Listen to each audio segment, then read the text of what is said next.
अंत में धन्वंतरी भगवान अमृत का कलश लेकर के प्रकट हुए, और जैसे ही प्रकट हुए अमृत के कलश को दैत्यों ने देवताओं से छुड़ाया और लेकर के भाग गए। भगवान के पास गए, बोले प्रभु आप हमारी रक्षा करो। भगवान बोले पी लिया अमृत? बोले कहां से पी लिया? दैत्य लोग लेकर के भाग गए सारा। अच्छा लेके भाग गए? बोले हाँ महाराज। क्या करें अब? भगवान बोले चिंता मत करो, करोगे क्या? तुम क्या करोगे? जो करना है वो हम ही करेंगे, चिंता मत करो। तुम मेरी शरण में आए हो, और जो मेरी शरण में आ जाता है उसके सारे पदार्थ गए हुए भी वापस आ जाते हैं। प्रेम से कहो श्री राधे। और भगवान गए जहां दैत्य लोग बैठे थे, और सुंदर भगवान ने आज मोहिनी का भेष बनाया। एक तो वैसे ही सुंदर है, और महाराज आज स्त्री रूप में पहुंच गए। अब दैत्यों ने देखा कि वाह इतना सुंदर, इतनी सुंदर स्त्री है कोई। पूछा कि आप कौन हो देवी जी? परिचय दिया, मेरा नाम मोहिनी है। बोले सच है, जैसा आपका रूप है वैसा ही आपका नाम है, वास्तव में ही मोहिनी हो। आप कौन हो? बोले हम दैत्य हैं, कश्यप की संतान है, और हमने मिलकर के अभी समुद्र का मंथन किया है। अच्छा तो बोले एक काम करो, आपके हाथ से यदि आप बांट दो तो अच्छा रहे। तो भगवान ने कहा कि मैंने कश्यप बाबा का बहुत नाम सुना है, पर उनकी संतान तुम जैसी मूर्ख होगी, मुझे विश्वास नहीं होता। बोले देवी ऐसे मत कहो, मूर्ख मत कहो हमसे। क्यों? बोले तुम काम ही ऐसा कर रहे हो, मैं अपरिचित स्त्री हूं, तुम मुझे जानते नहीं पहचानते नहीं, मेरे ऊपर इतना विश्वास। अब तो और विश्वास हो गया। बोले जब तो देवी आपके हाथ से पिएंगे, हम इस अमृत को आपके हाथ से पिएंगे।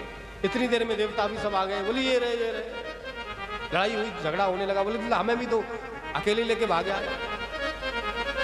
झगड़ा होने लगा। मोहिनी भगवान बोले ये कौन है ये? अरे बोले ये तो हमारे भाई हैं, इनके साथ ही तो हमने समुद्र का मंथन किया था। भगवान बोले चीटिंग क्यों करते हो, फिर अकेले ही पी रहे हो, इनको भी दो ऐसा। अरे बोले नहीं, इनको नहीं देना है, ये पी लेंगे तो अमर हो जाएंगे, हम पिएंगे और इनको मारेंगे। भगवान बोले ये बात है क्या? बोले हाँ।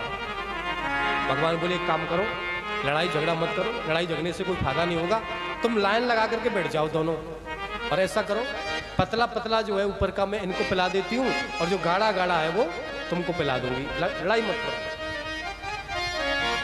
दैत्य बोले हाँ ये बात ठीक है, और महाराज लाइन लगा करके बैठ गए।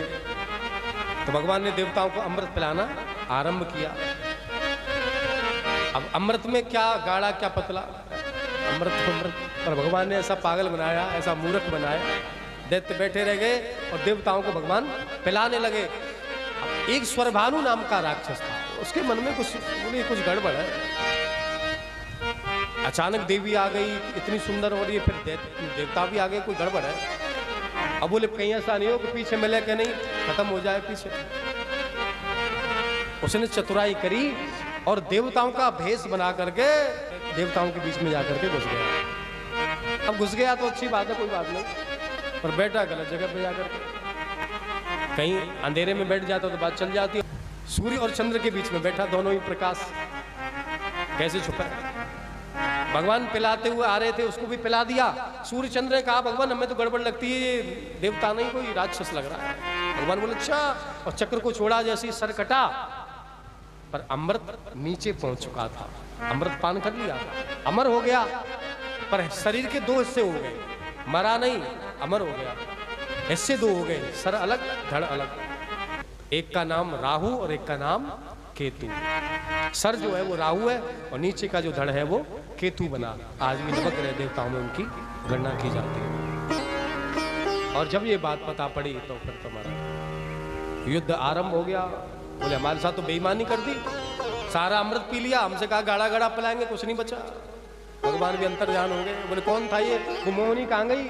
अरे बोले कोई मोहिनी नहीं थी, वो विष्णु ही था, छल करके चला गया। ओहो, युद्ध आरंभ हुआ और सारे राक्षसों को देवताओं ने समाप्त कर दिया, सबको मार डाला।